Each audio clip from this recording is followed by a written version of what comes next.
What's up, everybody? We're back with episode number, 21? Yeah, 21. A real quick episode. We're trying to get in right before War Games War starts here in Games! right Episode before it number, starts here in the next, 13 minutes? something like that. Episode number 21 of The Heel Turn. I am, of course, Big Roth TV, back with the homie Don Josh. Are you frozen? No, I'm good now. Okay. I'm good now. I was like, no, I'm introducing them. And he's frozen. I hope I was at least frozen in good taste. Yeah, we're back, man. The homie JT couldn't be here this week. We'll get him on the next episode. But two-man show once again. But this week we are going to go ahead and start by paying our respects to the late great Pat Patterson. Absolutely. Man, a legend in the business, and his influence is felt everywhere, especially in the WWE. And I know for me, being a younger viewer, younger comparatively, but watching him growing up as one of like the Stooges with him and Gerald Briscoe and everything like that. That's how, me and my generation introduced to him and everything like that. So I didn't get to see him in any of the classic NWA or Howie, that's the man right there, or the legendary tournament that he definitely won in, what was it, Rio de Janeiro or something, for the Intercontinental Championship. I didn't know that. I knew he was the first Intercontinental Champion. I didn't know about that tournament though. Oh, so then you don't know that it was a fake tournament. Really? Yeah, it never happened. That was just what they said to make sure that they had an excuse for not just handing him a brand new championship. Oh no, we definitely had a real tournament. Where? In Rio de Janeiro. Oh, where nobody was traveling. Yeah, exactly. Okay, yeah. In the 70s, Americans probably didn't even know there was a country down there. So. Nah, man, I'm a little bit older than you, as we always say. I'm a little bit older than you. But my experiences with Pat Patterson are about the same. I come in about around the same time with knowing who he is, because what was he, 79? Yes. Yeah, passed away at 79. I don't believe he was wrestling when I was little. I think he was good and retired at that point. He might have taken a few bumps as part of the Stooges, with the corporation and everything, but yeah, not active full-time wrestling because he would have been late 50s. 50s, yeah, like that. When I was born, maybe he might have been wrestling because he would have been in his 40s still when I was born, but I don't remember seeing him actually wrestle. But I have seen him, like, as much as I've been into wrestling and WWE and everything, he's been around. Yeah. So, big influence. I didn't know he was the man behind the Royal Rumble either. The Royal Rumble, yep. So his legacy is going to live on. He created the greatest stipulation match in history. Yep. So, I mean, and then just to speak on it a little bit, he was also, I want to say, if not one of the first openly gay wrestlers. The first. Yep. So the very first. Everything about this man was just revolutionary. So he's going to be missed, but his influence and he himself will never be forgotten. Definitely. We definitely thank him for everything, especially coming up here on the Royal Rumble. This year is going to be an especially emotional one. So. Yeah. First one, he's not going to be there for his creation. Yep. Yeah, definitely. You can see, and I don't want to go too long on it because there's been a lot of tributes all week, but you can see his impact and how, like, man, Pat would sit here by the, right behind the curtain and give us advice and do this and do that, from The Rock to Roman to all the women wrestlers, people that don't work in WWE anymore, like Jericho and Moxley and all these people. Just the outpouring of love and support and everything that he did for them just was nonstop this week. So yep, definitely rest in peace to the legend Pat Patterson, man. So I go from one legend to the debut, to an icon, the icon, one of my favorite wrestlers of all time. You know what? Before I get to that, am I just a fan of the sharpshooter / Scorpion Deathlock? Is that what it is? Is that why this man and Bret Hart are two of my favorite wrestlers of all time? Yeah, it has nothing to do with great character work, excellent in-ring technicians. No, it's just they both use it, and that's why also number 3 is when The Rock started using it. Yeah, these guys are my favorites. You're fair. There you go. And closely behind them is Natalya, obviously. She's moving up. No, she's not. Moving up. Yeah, she's not moving up. Poor girl. She had all the tools. But yeah, let's go ahead and let's not waste any more time. I had the biggest surprise this week, probably actually in wrestling last decade or so, maybe. I don't know. If it's not this one, it's when he debuted for WWE back in 2015. It's when he debuted for WWE. That one I wasn't ready for. I wasn't prepared. Yeah, anytime this man debuts, it's big news. And we're, of course, talking about the icon Sting showing up, making his AEW debut this week. Were you like just like me? Like I was just frozen in my seat. Like I legitimately almost shed a tear. Like it was just that's how. And I'm here sitting in my couch watching a pre-taped episode. Like I didn't watch it live. Yeah. So like, and I knew it was coming, and I still was just shook. Your man was just there, just frozen solid. I couldn't move. I can only imagine what the people in the stadium, in the arena, must have felt. And I was so just envious of them at that point. I was like, I would have paid anything to be in that arena at that point. For me, it slightly got ruined right before I saw it. Okay. I started AEW maybe 10, 15 minutes late. Like, I think I was eating dinner, and then I was like, let me hurry up and get in the room and watch AEW. So I started just a little bit late. So as I'm watching, I was like, I happened to have my phone, and I was on Twitter, and I was scrolling. It was like the commercial break before it happened. I was scrolling, and somebody was like, "Oh my God," and like posted the picture. I said, No.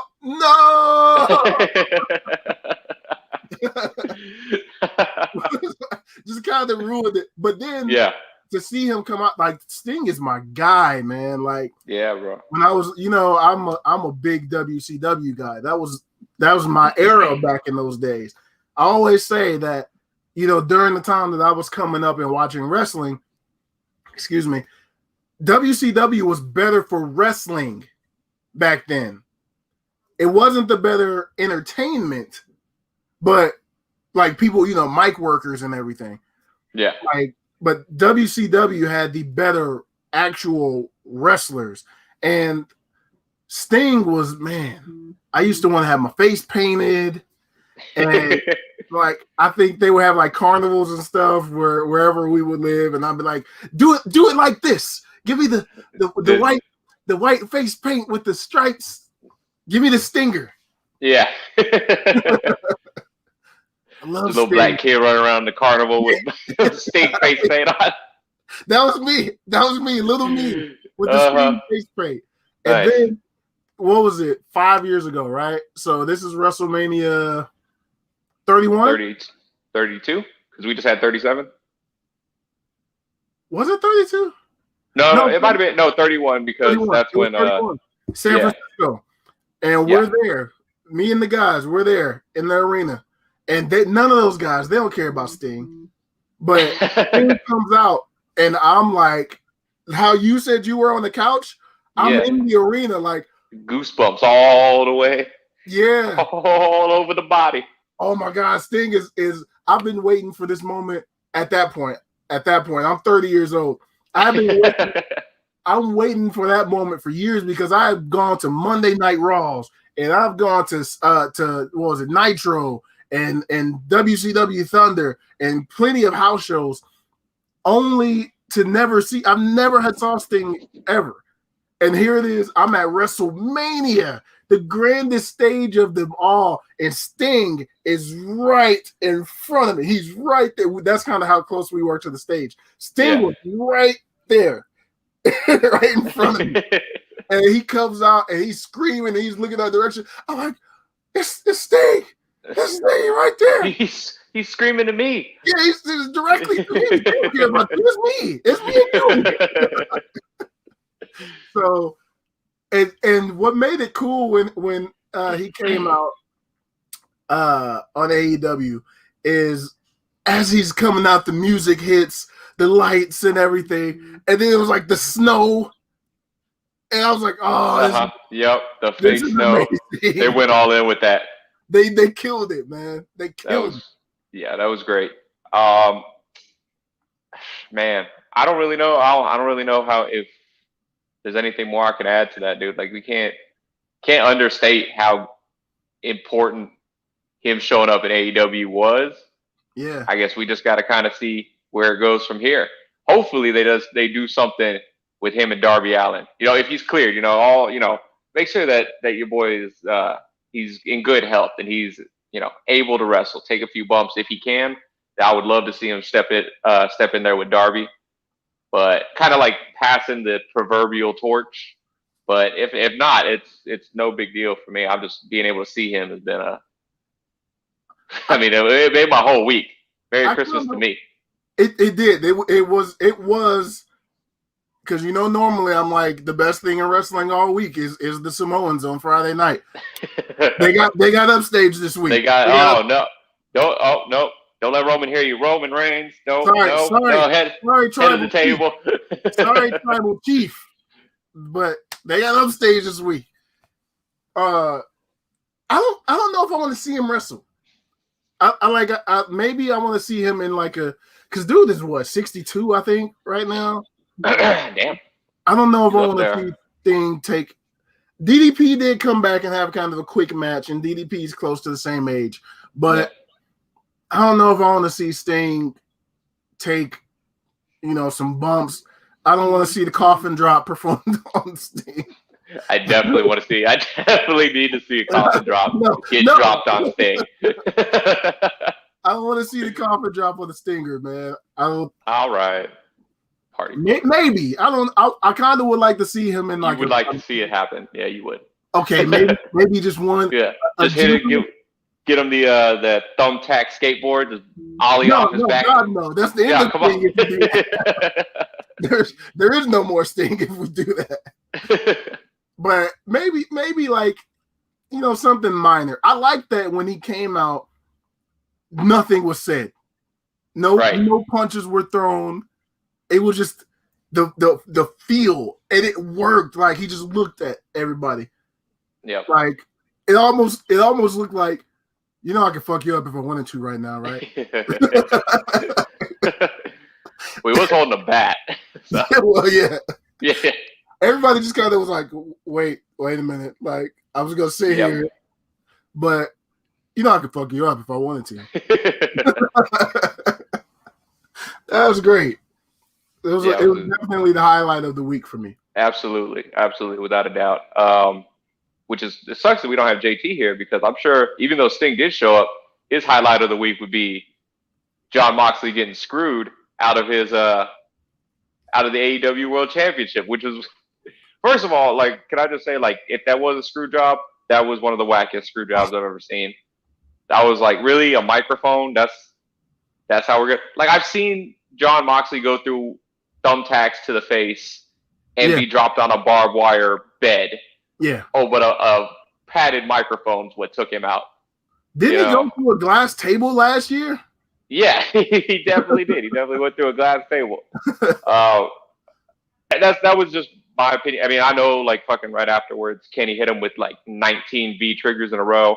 Yeah. And then the one New England Angel, that's fine. That's how it had to end. If he had just gotten pinned off the mic, I'd have been pissed. Yeah. But Yeah, a screw job. I didn't really think, as far as screw jobs go, it felt really lackluster.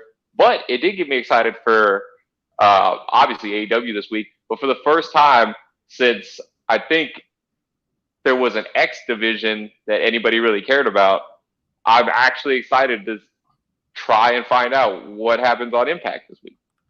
I don't know how, because I have YouTube TV. I don't know where to actually watch Impact. I don't, because I also have YouTube TV, because we're both a bunch of cheap bastards.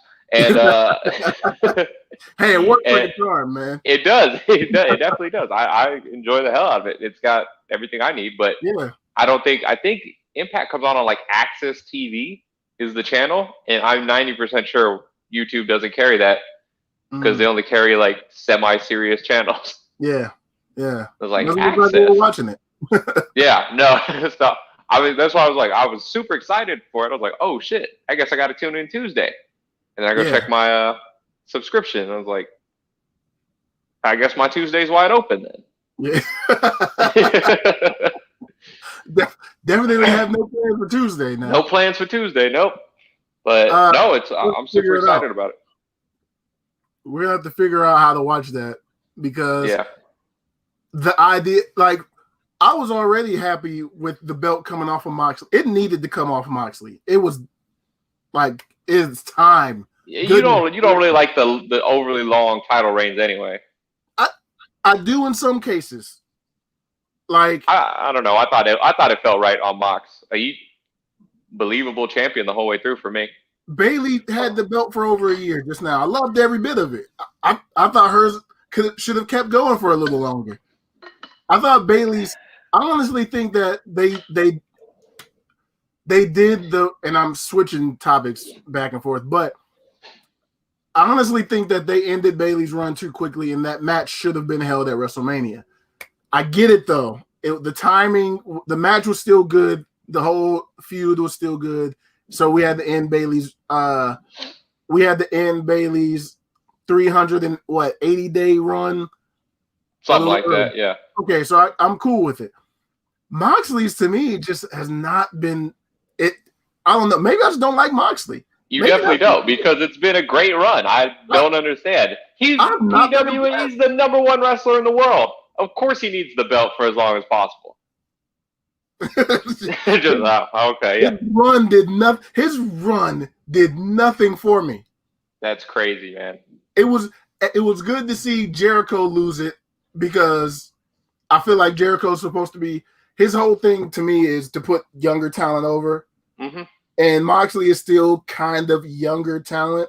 Sure. Still, especially compared to Jericho. Yeah, and coming in, he was the hottest free agent in wrestling. So. Yeah, I get that. I understand. Yeah, he was on fire.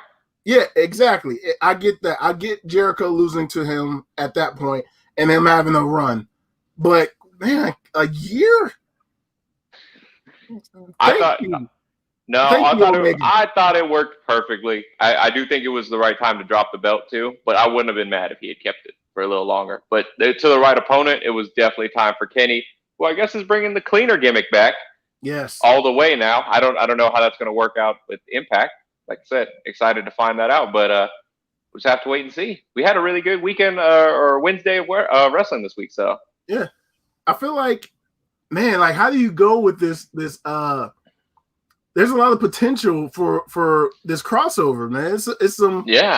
It's some good matchups that could potentially happen. We could have some reunions. Wasn't Omega and the Good Brothers all together? Am I tripping on that thinking? You're tripping on that a little bit. They were. I think he was at the time. I think he was in the Bullet Club, but at that time it was still AJ was the leader. Okay. And then because AJ and the Good Brothers left at the same time, and then Kenny came in and became the leader right after. Okay. Yeah. But I think they did at that pay-per-view. I think it was like Wrestle Kingdom 12 or something. I think that's when Kenny came in and just like beat the hell out of AJ and said, "Okay, this is my club now." So I think he might have been in at the same time. Okay. Yeah. So yeah, we could have a potential thing with the Good Brothers. Yeah, I don't know. I'm kind of done. I'm kind of done with the Bullet Club hype.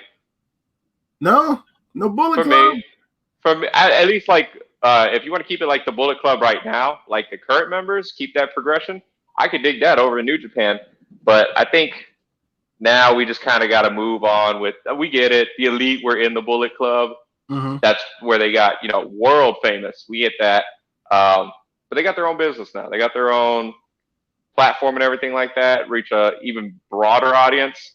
And I don't know. I feel like that's kind of taken away a little bit of the what the Bullet Club is. It's supposed to be just a bunch of assholes in Japan, just terrorizing the company, and they're not supposed to be. And this is just me. I prefer to hate my heels and not revere them. So I love my heels. I did, yeah, the heel turn. What, yeah. Who do you think the crossover benefits the most? Impact. I don't even know what AEW gets from this. No, like it doesn't benefit. I feel like it can help the women's division. Oh, Impact does have a pretty decent women's division. I guess we wanted to go that route, but I don't know. I don't see how likely. Yeah. Just for the match quality. Because aside from that, I don't really see them ever swapping belts or letting somebody with an Impact contract hold the AEW championship or vice versa. No. So, but if we did like an actual once a year kind of thing, like Survivor Series is supposed to be, but with AEW and Impact to have their champions go at it, I can get down with that. Mm-hmm. Ooh, I can get down with that. Yeah. I think the women's it sucks that, Tessa Blanchard apparently is an asshole and not with the company, because that would have been huge to have her come over and do a few matches. But man, I'm kind of excited to see where that whole thing goes with the crossover. I'm excited to see the potential for matches. We're gonna have Heath Slater, baby. Just right back in the title hunt where we wanted him. Heath Slater versus Orange Cassidy. Let's do it.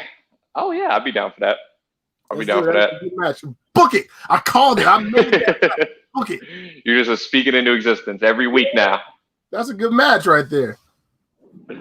All right. Well, I think we need to push forward. We're coming up. The pay-per-view is going to start here in a minute. I kind of want to catch all of it, so I think we want to do that.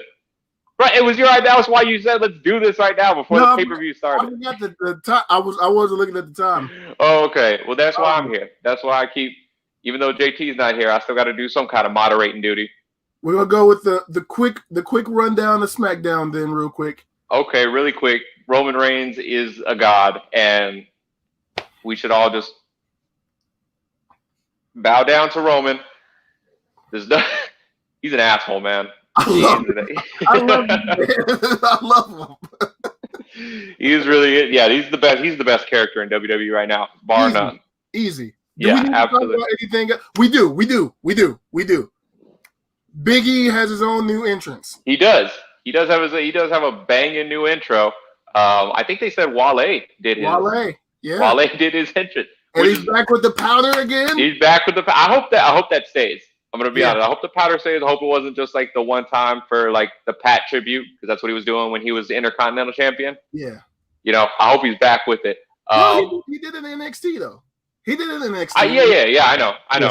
Yeah, so that's what I'm saying. Like, just because like that was like the era when he won his Intercontinental Champion, he brought it back. But I'm hoping he just keeps it, because and maybe like wait till the powder disperses to just open his mouth wide. He had to taste some of that.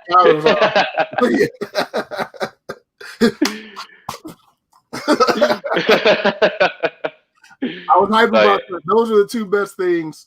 Those are the two best things about Friday night. Friday nights.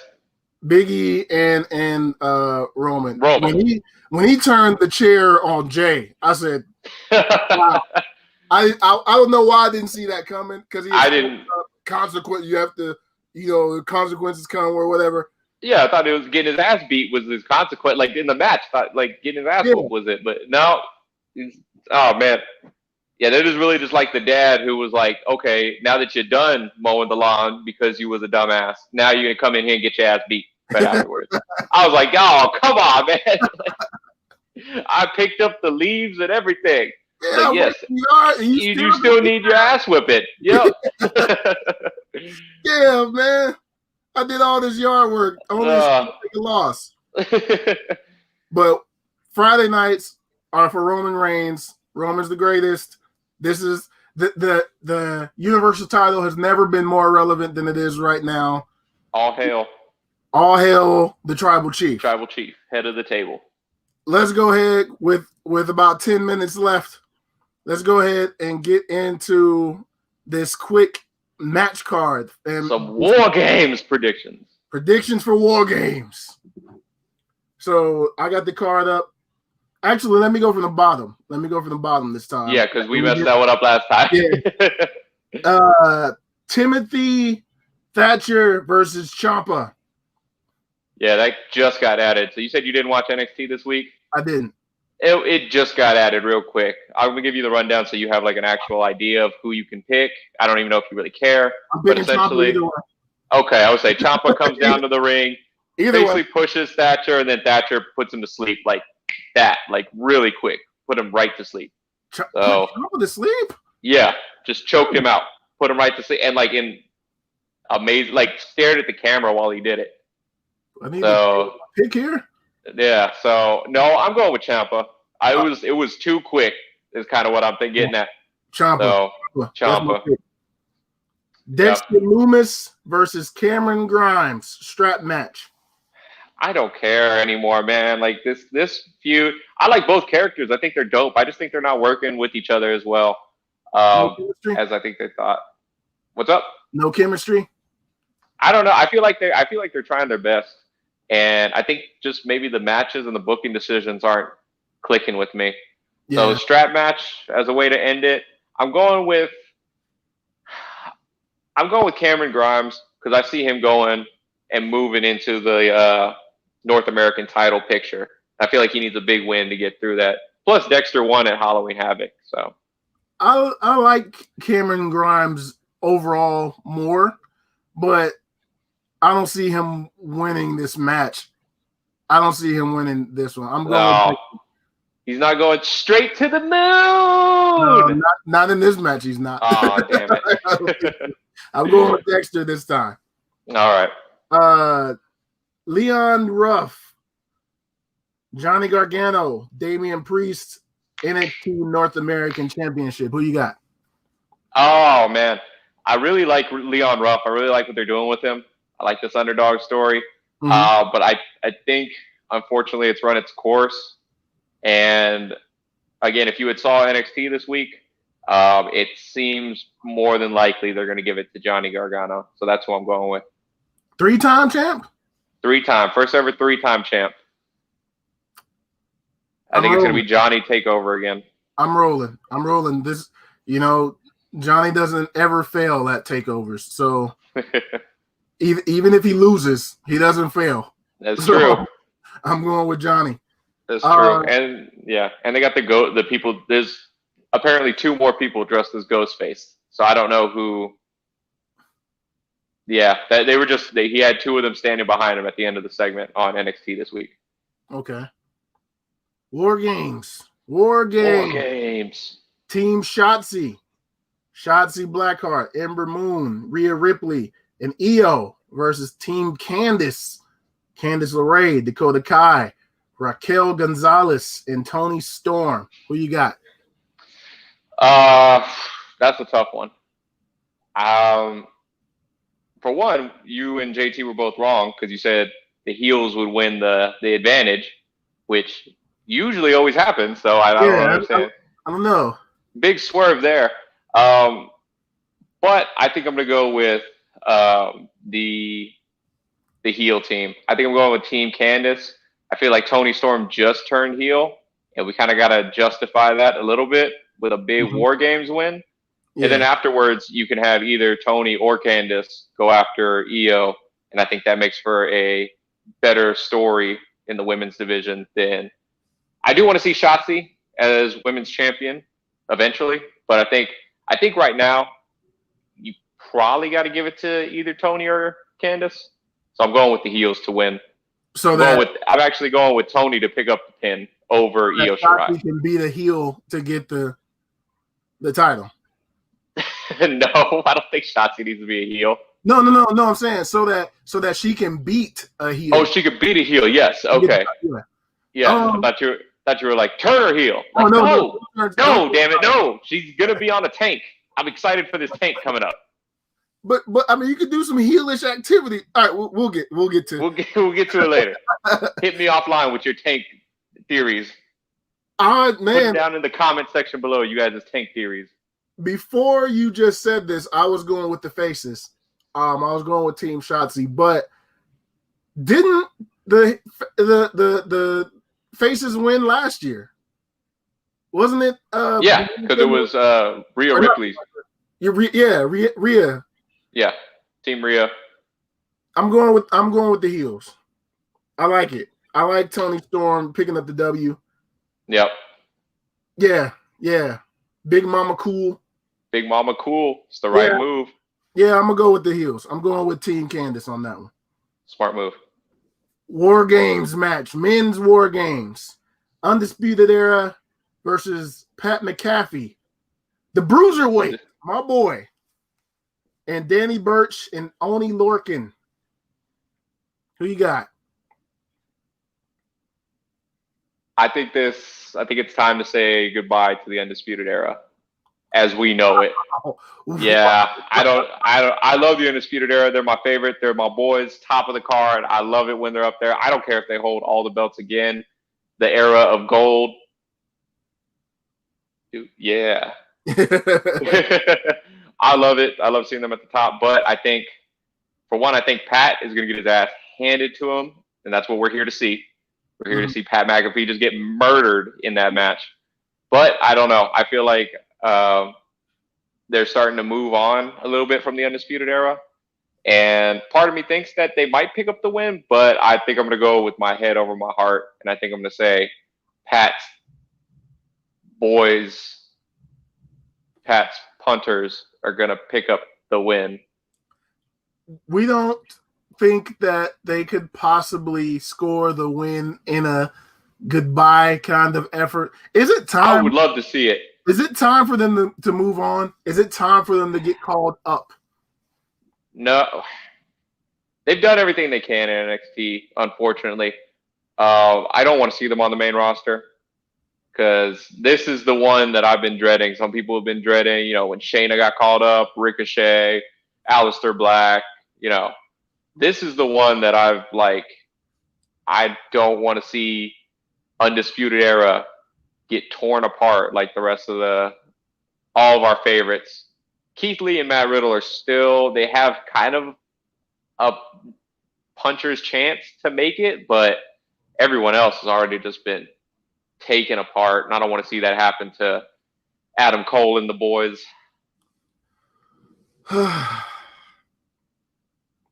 It's hard for me to pick against the Bruiserweight because that's my boy.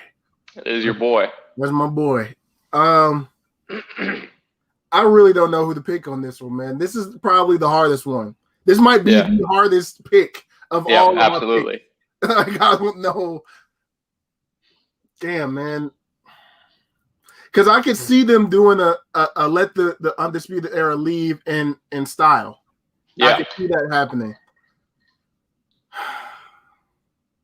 I'm against better judgment. Because I have to pick. I have to make a pick.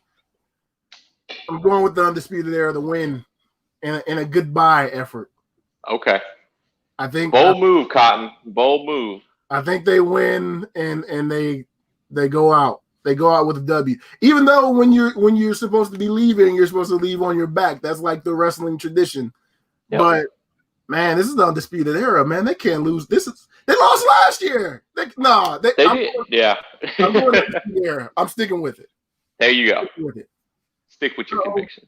We got 3 minutes till the show starts. We'll go ahead and wrap it up, man. We'll go ahead and wrap it up there. Yeah, good. Because I need to go get me a drink before it starts. Just wanted to bring you all a quick episode. Sorry we couldn't do it yesterday, but things got busy. So wanted to bring you all the show, give you all our predictions. Hopefully we're right. We'll come back next year or next week and follow up with this. But that's going to do it for this one. thumbs up if you like the video. Subscribe if you haven't already. Thank you all for watching. Hopefully we have 3 men back here next week. Oh, yeah. We'll get them back. We'll holler at you all on the next one. Peace.